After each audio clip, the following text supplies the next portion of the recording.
Today I'm so excited to have Kevin Knebl as my guest, and he's got a special offer at the end. But just to find out more, you can go to kevinknebl.com, KNEBL.com. So about 3 or 4 years ago, Kevin and I were sitting in a coffee shop just talking about where we wanted our lives to go. And Kevin's such a great guy. He had been doing LinkedIn trainings and social media trainings as a part-time business for quite a while by then. And he said, Michelle, I really want to go for this and do this full time. I got to tell you, here we are. 3.5 or 4 years later, Kevin is one of the most sought-after speakers internationally anywhere about social media, LinkedIn, and how to generate more business using these new social media tools. Kevin has the top rankings as a speaker that you can get anywhere. So Kevin, welcome to the show. I'm so excited to have you, and I want to know, how do you go from a dream to this huge successful company where you're traveling all over the world? What does it take?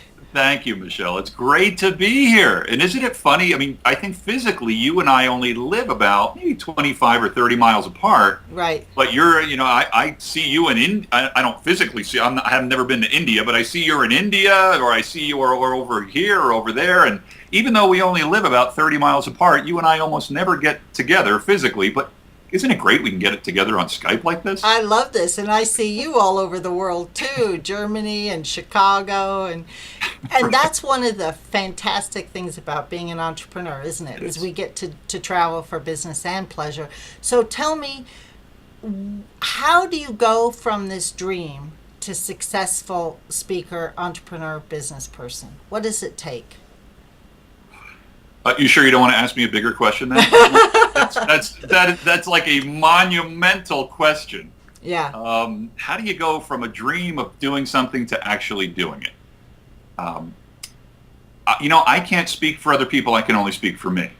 So for me, I was in corporate sales, and I was blessed to have some great mentors who taught me that long-term success in sales was about relationships and not closing skills and press hard 3 copies, the price goes up on Monday, and all that kind of stuff. So what happened was, while I continued to keep my corporate sales career going, I was doing a little bit of speaking and training on the side, as you mentioned in the intro, related to LinkedIn, related to Twitter, but really not from a technical perspective, because anybody could go on Twitter or LinkedIn and just look at the tutorials and see which buttons to push. But the art is, how do you convert anonymous online people into offline relationships and revenue? And I personally believe that that's not necessarily a marketing art or anything like that. It's a sales art. So because of my background in sales, I was able to transition from a full-time sales career into a full-time speaking career pretty quickly. I didn't just cut the line one day and just jump into the abyss. I had already started doing some little trainings, but when I left my job on June 9th, 2009, 4 years and 2 months ago. Okay, there's the date. My entire life changed. So I guess the answer to your question is, you don't do it immediately. It's kind of like gaining weight and losing hair. It just kind of happens over time. Kevin, I want to go back because you brought up something that I think a lot of people are confused about. Sales versus marketing. Yeah. A lot of people sort of lump them together. Yeah. Tell me what S&M. Tell me. Let's not go there. Tell me the difference. The difference in sales and marketing. I think sales is actually fulfilling somebody's needs or delivering a solution to a problem or a pain. I think that marketing is setting the table so that individual or that organization is open to you explaining and ultimately solving that pain or solving that problem. So marketing is really preparing the field for you to actually be embraced as a possible solution provider.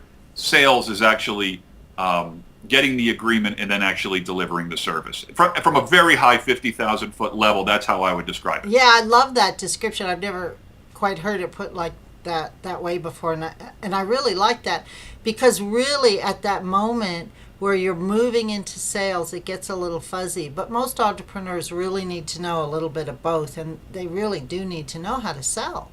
They really do. A matter of fact, if I could, can I make a quick comment on that? Please. You know, I've been a full-time speaker now for 4 years. I mean, I did it part-time, a little bit of speaking here and there for like the last 18 years, but really as a full-time profession the last 4 years. And you probably get the same thing I get. I get, no exaggeration, I get anywhere from 1 to 5 people a week who either call me, email me, ping me on Facebook, whatever, and say, you know what, I want to be a speaker. I got a book in me, or I've got a message in me, and I want to make an impact on people, and that's all wonderful. But I tell them, you know, I'm not a speaker coach. I'm not going to take you from your day job and turn you into a super speaker. That's not really what I consider my expertise. But if there's one thing that I have learned over the last 4 years, running around the world speaking and also sharing stages with other people that are speakers and authors and coaches, I don't consider myself God's gift to speaking. I mean, I think I'm pretty good, but I'm certainly not, you know, I'm not up there doing Hamlet. I'm not, you know. But if there's one thing that has really served me well, I can see it now in hindsight. It was my sales experience over the last 20 years. Because really, a person, I don't care how eloquent they are or how important their message is, they could have the cure to cancer. But if they can't get the engagement and knock it out of the park and then turn that into multiple other engagements and referrals, it really doesn't matter how good their message is. So I tell people all the time, for every minute you're trying to figure out the speaking business or this or that, spend a little bit of time going back to some old school sales training. And if you don't like the word sales, because when I first got into sales, I was a piano player in New York City. I was completely opposed to sales. But when I shifted in my head the word sales to service, my life changed. Now it wasn't I was going to go out and sell somebody something today. It was how could I deliver massive service to people, and everything changed. Now, you talk about service, and I know that that's really important with how you approach everything that you do on social media, and we're going to go there in a minute. But what's interesting is I just interviewed Bob Berg. Oh, I love Bob. He talks a lot about service, and I know you know him. Tell me how he's impacted your life. I love Bob Berg. I love Bob Berg. Bob Berg, if you're watching this, I love you. Not in a weird, creepy way. All right, so I first met Bob around 1994. I was at a business conference in Boston. I was in the audience with about 10,000 people. And through a chain of events, I was actually honored. It's going to sound weird to maybe to some of your listeners when they hear me say that I was honored to actually work. But I was honored to carry Bob Berg's briefcase for an entire day. So he was a key speaker at a large conference in Boston at a huge arena, 10,000 people. And I got to spend the entire day at his hip, holding his briefcase while he signed books and shook hands and stuff like that. So I got kind of an inside track on him. He probably doesn't even remember that, right? But it was years and years ago, and he had just come out with the book Endless Referrals. Mm-hmm. And I read that book, and my mind was blown, because really that book is about relationships, right? How to build, enhance, and maintain and enrich relationships. And it made a shift in my thinking. And then over the years, I mean, I remember when Bob came out with The Go-Giver, and I remember when he came out with The Go-Giver, Sell More, and then he and John David Mann created those books, and I've watched Bob evolve over the last 20 years, and I consider myself very blessed that if I pick up the phone and call Bob, he'll actually take my call. Yeah. It doesn't really happen, maybe once a year, but he is a perfect example of a person who walks the talk. There's a lot. You and I both know a lot of people that can talk a good game, but if you really get to know them on a personal level, there's a disconnect. That's not Bob. And I love how you've both talked about service as being the focal point of sales, and when you're coming from that place of being in service, of giving of yourself, of seeing how you can solve someone else's need, it changes the whole focus and all the hype around sales. And you do that on social media. So I want to go to social media because that's your expertise. You're on LinkedIn, Twitter, Facebook that I know of. Are you on Instagram and Clout and, Pinterest and all the others? I'm quite aware of all the other ones. I made a strategic decision about 5 years ago to only focus on LinkedIn, Facebook, and Twitter until I had a compelling enough reason to become very active on another platform. I am in no way putting down Google Plus or Pinterest or any of the other ones. It's just that my corporate clients keep me so busy that I really just, and I really just focus primarily on LinkedIn and Twitter, although I use Facebook a lot on a personal level. Okay, so that's what I want to ask you, because I am on Facebook a lot and on LinkedIn and Twitter a little bit, right? And so you and I interact on Facebook a little. Each one of those has a slightly different energy, I guess. Facebook is maybe more personal and less corporate. Sure. Well, it's more social. More social. So how would you describe LinkedIn? How would you describe Twitter? LinkedIn is the world's, if anybody's watching this. Hopefully lots of people are watching this. No, but let me finish that thought. If anybody's watching this that remembers the word Rolodex. Oh, yeah.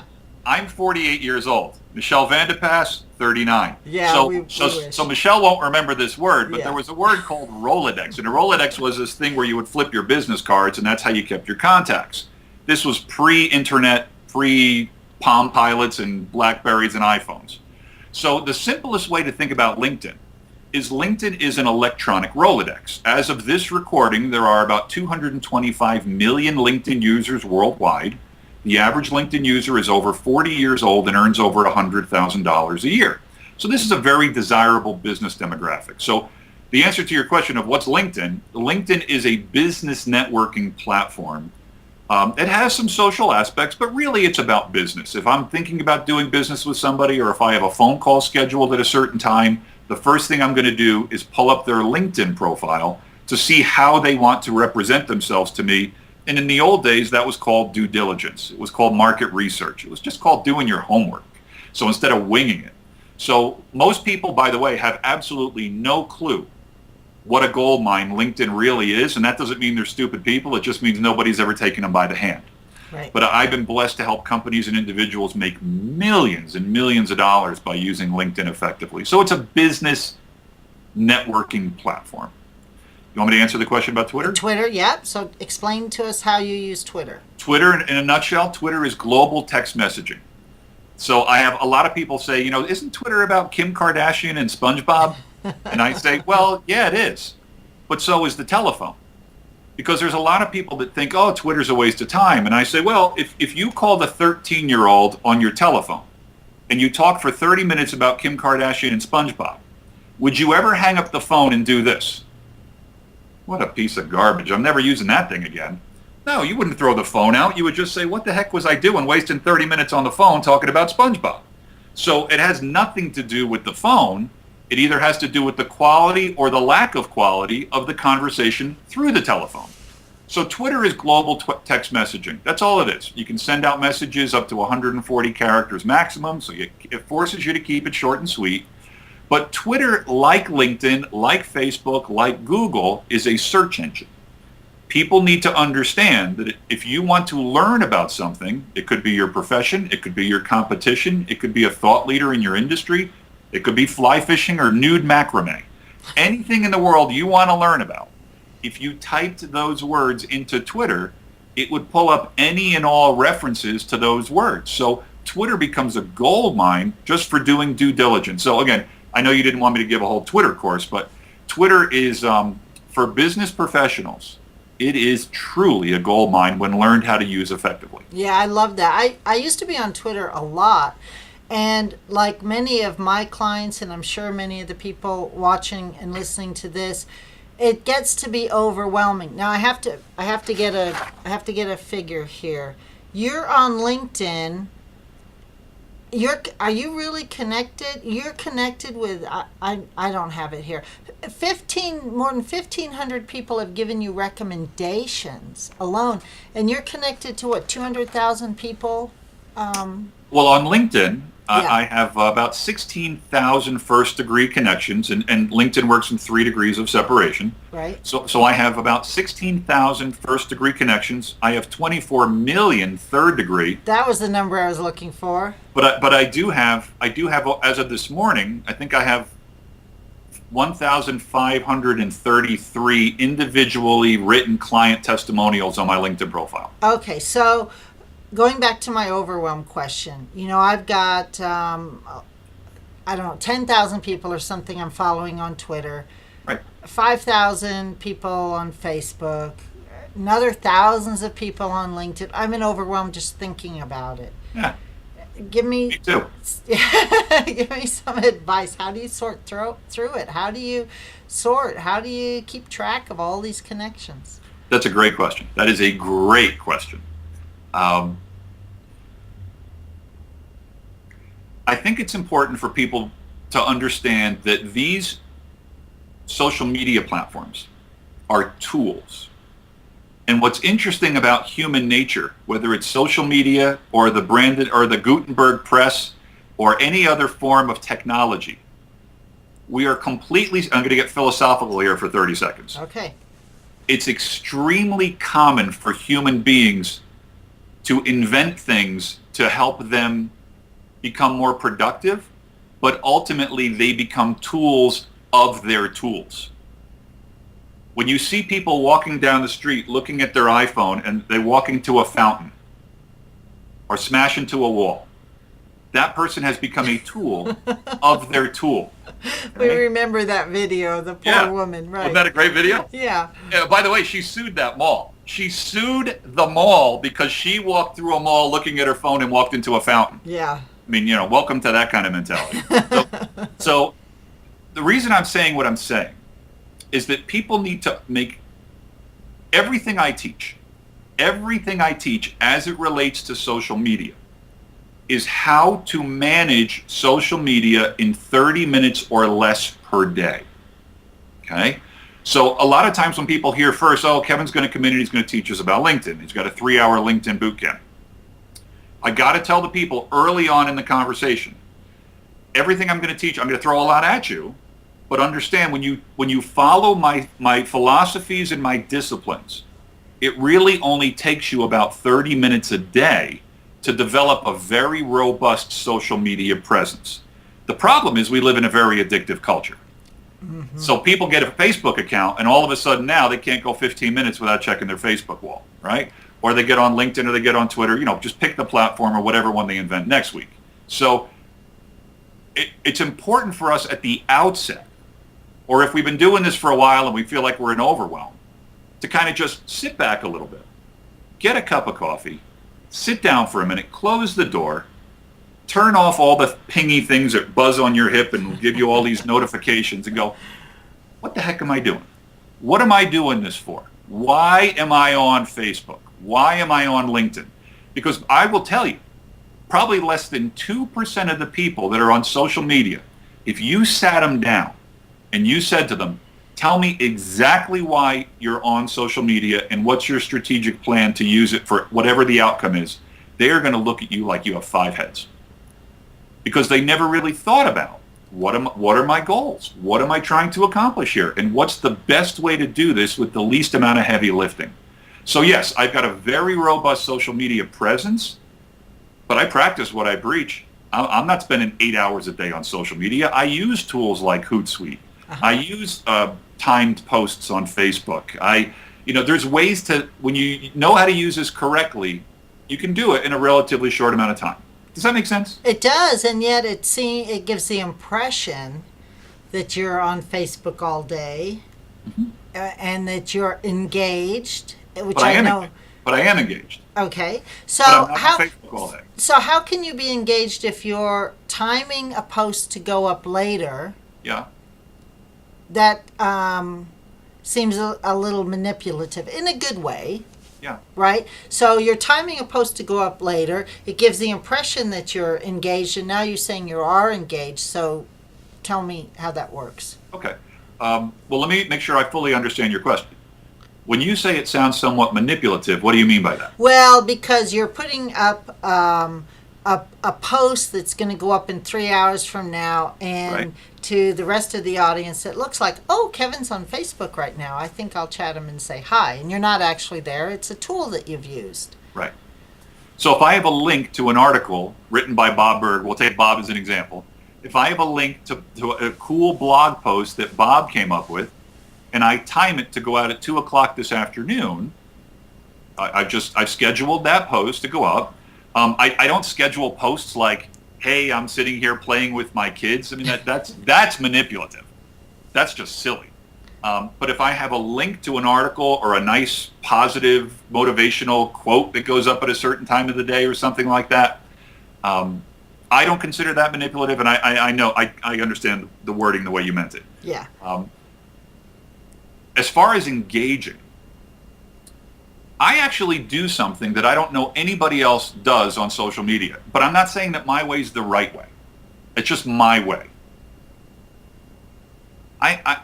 Part of what I teach through my social media training is it's all about building relationships. But matter of fact, I'm going to say something that's going to sound absolutely insane when I say this.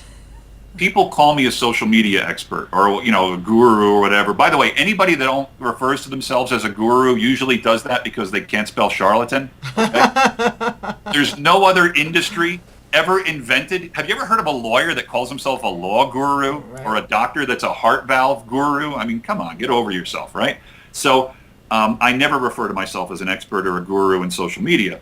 I'm going to say something, and your listeners might think this is insane. I am a McGraw-Hill and Wiley published author on social media. Mm-hmm. I get paid crazy amounts of money to get flown around the world to talk about social media, but I don't consider myself a social media expert. I could have a very, very good conversation with you on the telephone. Would that make me a telephone expert? You and I right now are talking on Skype. I'm not a Skype expert. So when people, now maybe this is me reducing it to the absurd, but this is how my brain works. It's just me. And I killed a lot of brain cells in the 80s, closing bars, so I have limited brain cells. And please also keep in mind that unlike Bill Clinton, who swears he didn't, I inhaled deeply, okay? And frequently. So I know she's like, I'm really interviewing this guy? But you gotta keep it simple. KISS, keep it simple, sweetie.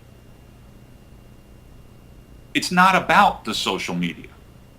It's about the interaction and the value and the communication. So we live at a time right now where people are falling down at the altar of Facebook and LinkedIn and Twitter, but the irony is that if you were Hannibal Lecter before LinkedIn, you're just Hannibal Lecter on LinkedIn. If you were Jeffrey Dahmer before Facebook, you're Jeffrey Dahmer on Facebook. So it's really not about Facebook or LinkedIn or the phone. It's about how can we become better communicators and add more value. So the one thing that I do that I don't know anybody else that does it is because so much of what I teach is about gratitude, compassion, love, acknowledgement, and that type of thing. Whenever somebody comments on anything I post on my wall, I click the like button. And I'm just my way of acknowledging that I saw their comment, even if I completely disagree with it. I'm just acknowledging that I saw it. And I have this little smiley face thing that I use a lot. But I'm not saying that that's what other people should do. But when we use words like engage, people engaging with me, there's a lot of people that could have tons and tons of followers on Facebook, and you could write something on their wall, but you don't really ever even know if they ever even saw it. Mm-hmm. So right. I never, ever, ever pass up an opportunity to build a personal connection with somebody, even if it's as small as just acknowledging that they posted something on my wall. That explains, yeah. And over time, that has served me so, so well. That explains it. So now I understand how you're posting and engaging, even if you're posting in the future. Now, you said something. Yeah. I have so much I want to ask you today, but you said something a minute ago about you don't post pictures of your kids and up ahead of time, and that would be manipulative. But I want to talk about this because I know, and you were quite public about it, that there was someone kind of harassing you on Facebook. And where do you draw that line between being private and being authentic? Yeah, that's tough. I've been using LinkedIn for 10 years and a month. LinkedIn's been around for 10 years and 2 months. Okay? I've been using Facebook for about, 6 years, something like that. And Twitter for maybe about 5 or 6 years too. I'm finding it interesting. My own thought processes are evolving over time. So it's going to sound weird when I say this, Michelle. I'm actually, in some ways, I'm becoming less personal than I was 2 or 3 years ago. But that does not in any way mean that I'm no longer authentic. I am never I'm never inauthentic. I mean, I just tell it like it is. As you can tell already in this interview, for those of you that are watching this, you can tell my style, right? I'm like this whether I'm sitting next to you at the airport bar or on a stage in front of 10,000 people. I'm not smart enough to have multiple personalities. There's only one Kev. So That's good. So everybody uses social media differently. I get very, very nervous when I hear so-called experts say, this is how you have to use Facebook, or this is how you have to use LinkedIn or Twitter. There's a lot of shades of gray. So the way that I even put the disclaimer in earlier when I answered your earlier question. This is the way I do it, but not necessarily the way you should do it. I think Chris Brogan recently wrote a great blog piece, kind of similar to what I'm describing right now, that when you're kind of new to social media, you're looking for the silver bullet, you're looking for the magic dust. Oh, I have to become an expert on Google Analytics. No, you don't, right? Or I have to become an expert on Facebook fan pages. No, you don't, right? So for me, one of the things that I really like about social media is I am very, very transparent. But I'm comfortable. You couldn't do that if you weren't comfortable enough with yourself to begin with. Otherwise, it would just be an act, and sooner or later, you would be found out to be a fraud. So I'm very, very open with my life, but it has come back to bite me a couple times, such as I had for a while there, I had kind of a stalker on Facebook that even sent a threatening letter to my home that I had to take to the police. Did I enjoy having to do that? No, but it had to be done. So now I used to completely put all my phone number, my home address, my email. I used to put everything out there, pictures of my family. About a week ago, I actually went into my Facebook account. Most people don't know this. They wouldn't know this. I took off every single picture of my family. Wow. So I just hid them. I just hit the hide button. Right. Until maybe maybe I'll go back the other way. I don't know. But right now, social media is a double-edged sword, right? It's great to be transparent, have an open mind, but don't keep your mind so open that your brains fall out. Right. Yeah. And use it to whatever comfort level you, the viewer of this video. There's some people that are totally guarded and they're off in the corner. Fine. That's probably how they're going to use social media. Exactly. The goal is not to turn them into the life of the party. Right. You know, I work with marketing archetypes and personality types a lot. And one of the things that I think that dovetails on what you're talking about is that different styles, like when someone says you have to use social media this way or you have to do marketing this way, it works for them. And because it works for them, they think it should work for everybody. Absolutely. And really there's something, to be authentic in the world, you have to do what works for you. Yeah. And there is no one magic bullet. When you're talking about dieting or dating or bringing up your children or using social media, right? You have to take in your own personality type into account and all the things you're talking about so that you can be authentic. Are you an outgoing person, a private person? Yeah. But there are some lines to be drawn, I think, to protect your privacy. Absolutely. Yeah. Using some uncommon sense, because if it's common sense, everybody would have it. Yeah. Great conversation. Now, something else that just was like this huge aha for me that on Facebook you posted maybe about 2 weeks ago. I don't know. We're in the end of August now, and this will go up live in a month or 6 weeks or so. But a couple of weeks ago, you posted an opportunity for a speaker. Yeah. You put that out there, and I'm thinking to myself, but Kevin, you're a speaker. How come you're not taking this? And I went back and read the post, and it's because you have absolute clarity, spot on clarity about who your audience is, what kinds of speaking engagements you take, and you turn down the ones that don't fit inside your own profile. That is probably one of the things that does make you so successful, because you're not trying to be all things to all people. I just thought that was a huge aha moment for me about one of the many reasons that you are so successful. So talk about that clarity and purpose that you have to your clients.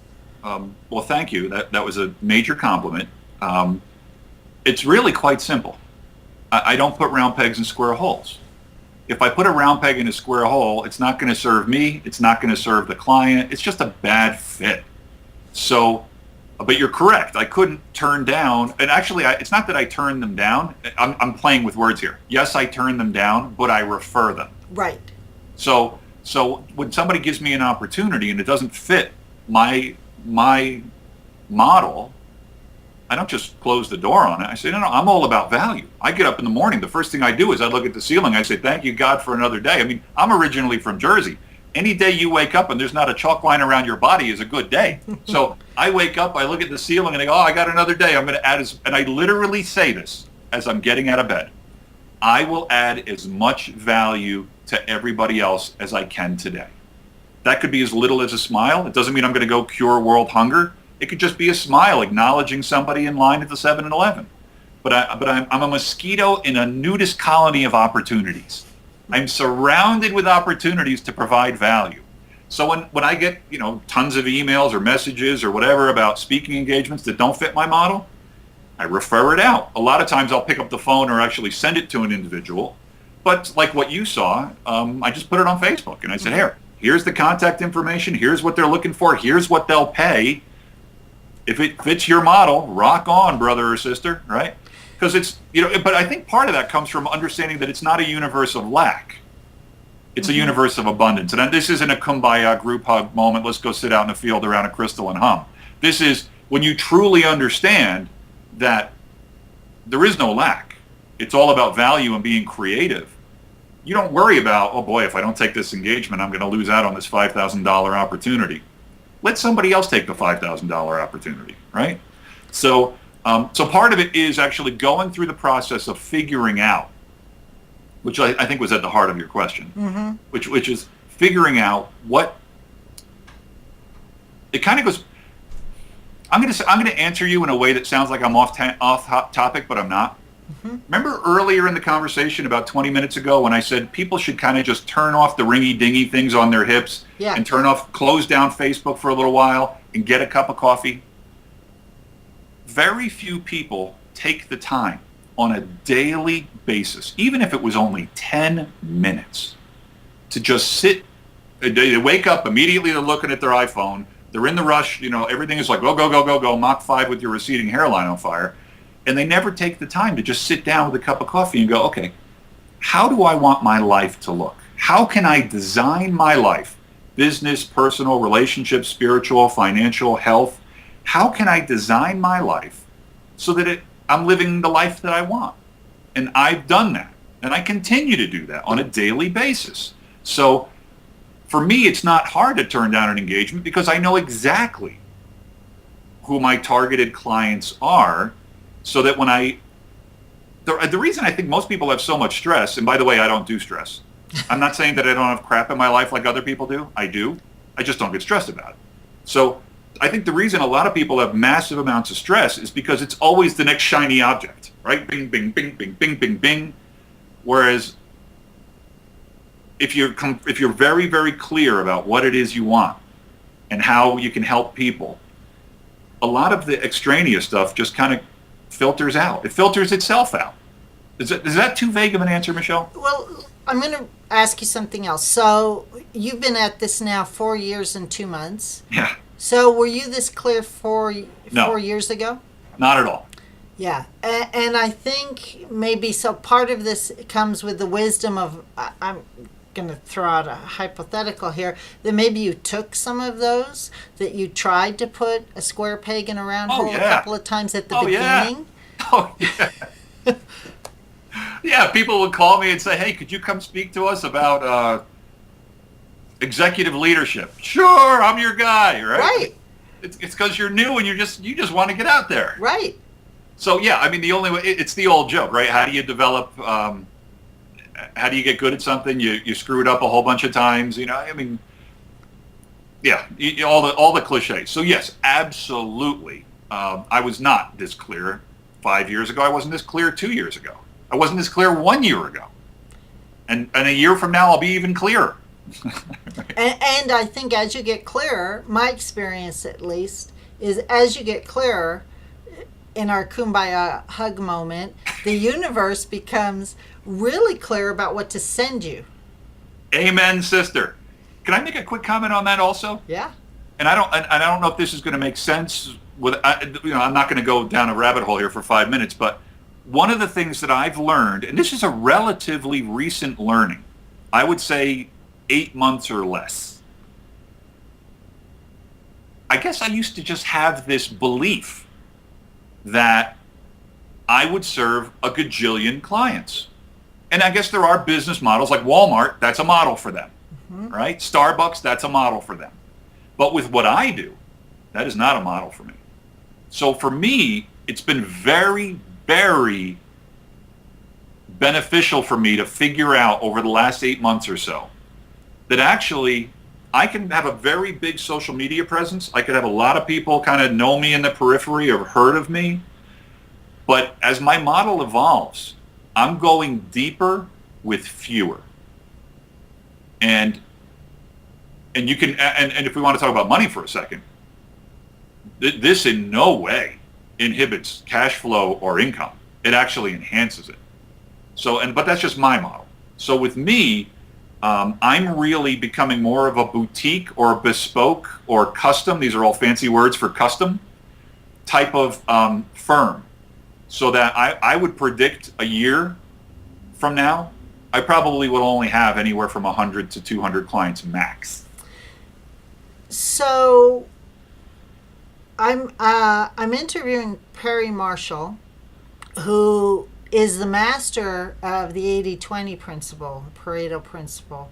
And he talks a lot, and I'm looking forward to getting his insights, because he talks a lot about how really 80% of your clients, 80% of your income comes from 20% of your clients.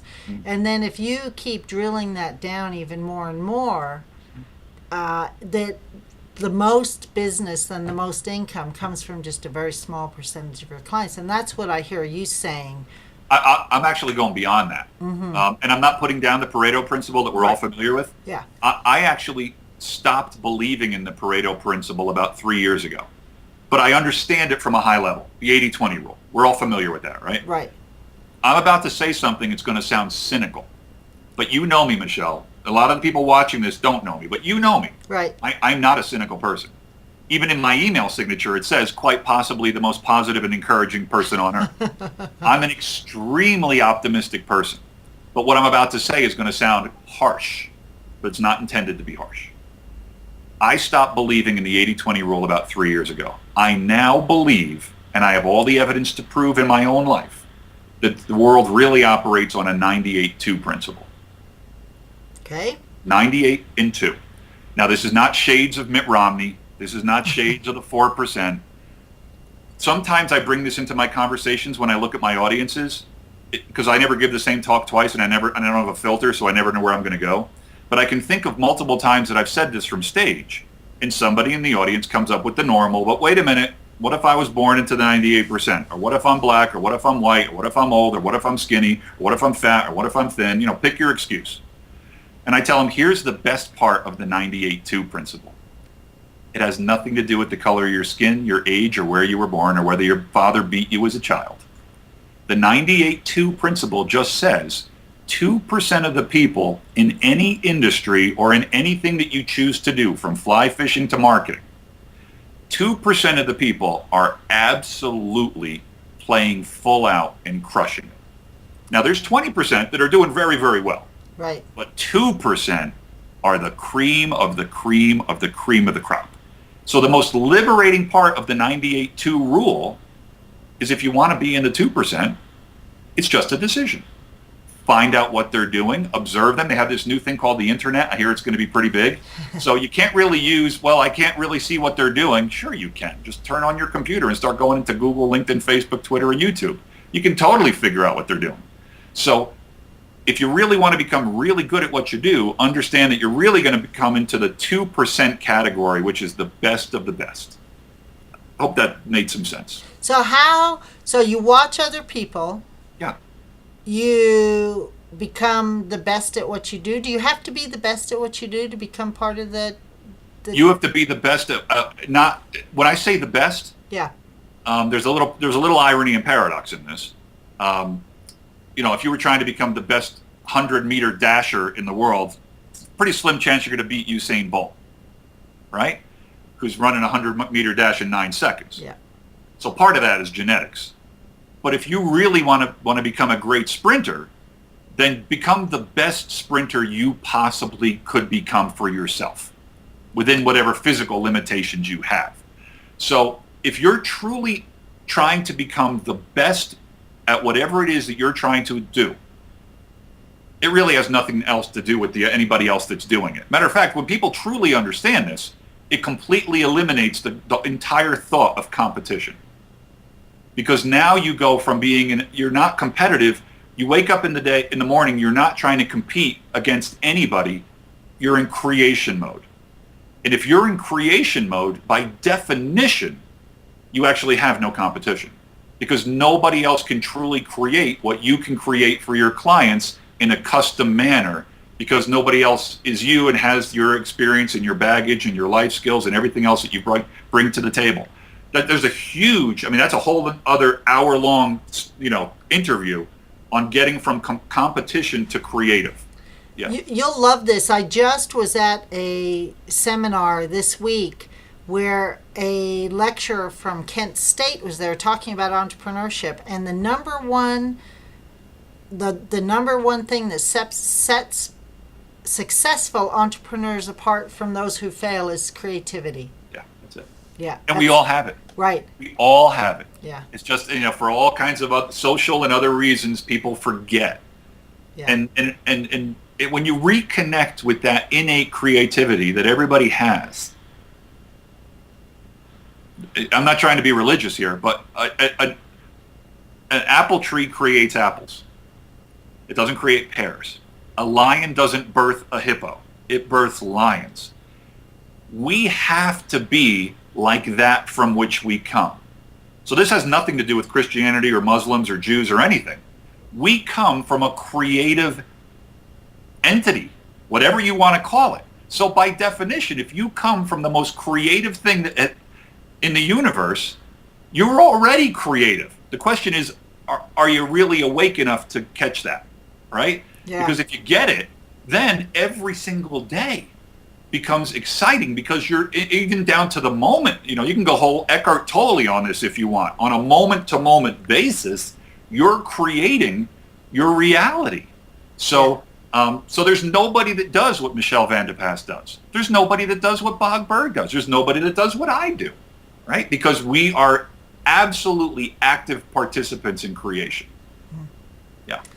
In a minute, we're going to send people to the special offer that you've got going. But to whet people's appetites, because I know that your special offer is all about Twitter and LinkedIn and so forth, give me the top 1 or 2 secrets that you can tell me about creating a LinkedIn profile or posting on LinkedIn. Give me a secret or 2.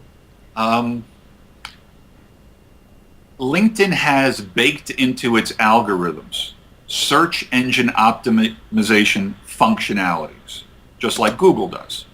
So if somebody was an architect or a chiropractor, and they, in their LinkedIn profile, used the word chiropractor or other keywords related to chiropractor repeatedly in a non-obvious fashion, so it doesn't look goofy, right, they could actually make sure that they show up on the first page whenever anybody on LinkedIn does a search on chiropractors. If anybody goes on LinkedIn and types in social selling or relationship marketing, I either show up as number 1 or I'm on the first page.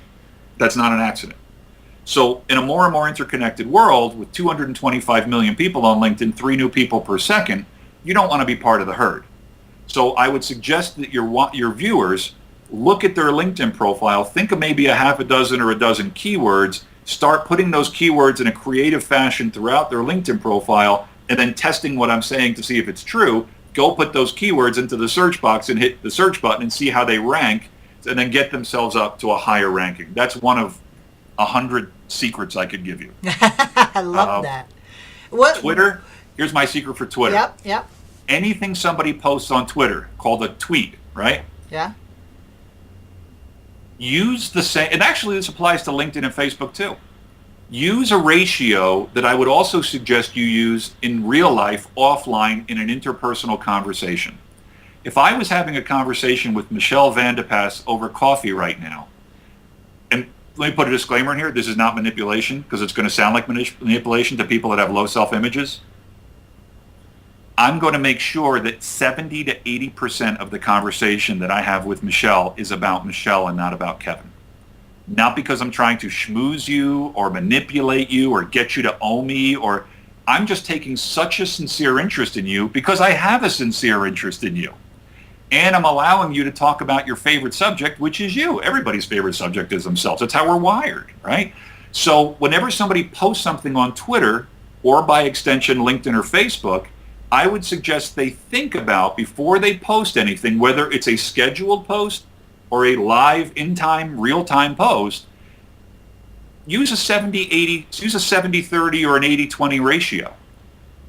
Am I just posting, buy my product, sign up for my e-course, I'm great at what I do, or there's nothing wrong with the shameless self-promotion every once in a while. But if that's all somebody's posting, who wants to hear that crap? So make sure 70 to 80% of anything you post on Twitter or LinkedIn or Facebook is in some way adding value, or at the very least inspiring or humorous, and then you've earned the right to do a shameless self-promotion 20 or 30% of the time. That's a simple Twitter tip. Love that. Thank you. And that's really a sales tip. It's human, it's interpersonal relationships. Yeah. So going full circle there. So people can find out more about what you're offering for this special offer just for our listeners today, that they can go get information about LinkedIn and or Twitter. It's at kevinknebl.com. I'm going to spell that. Kevin, K-E-V-I-N, Knebl, KNEBL.com/special offer. Right? Knebl really looks like it needs another vowel. Yes. K-N-E-B-L. Could I please buy another vowel? Yeah. Yes. .com/special offer. My last question for you today. If you had $1 million sitting around, who would you give it to and why? If I had $1 million sitting around. So you're presupposing I would give it to somebody. I am. To give to somebody. If you had $1 million to give to somebody, or an organization, a cause. What a wonderful question. Boy, that really catches you off guard. $1 million sitting around, who would I give it to and why? I would give it to...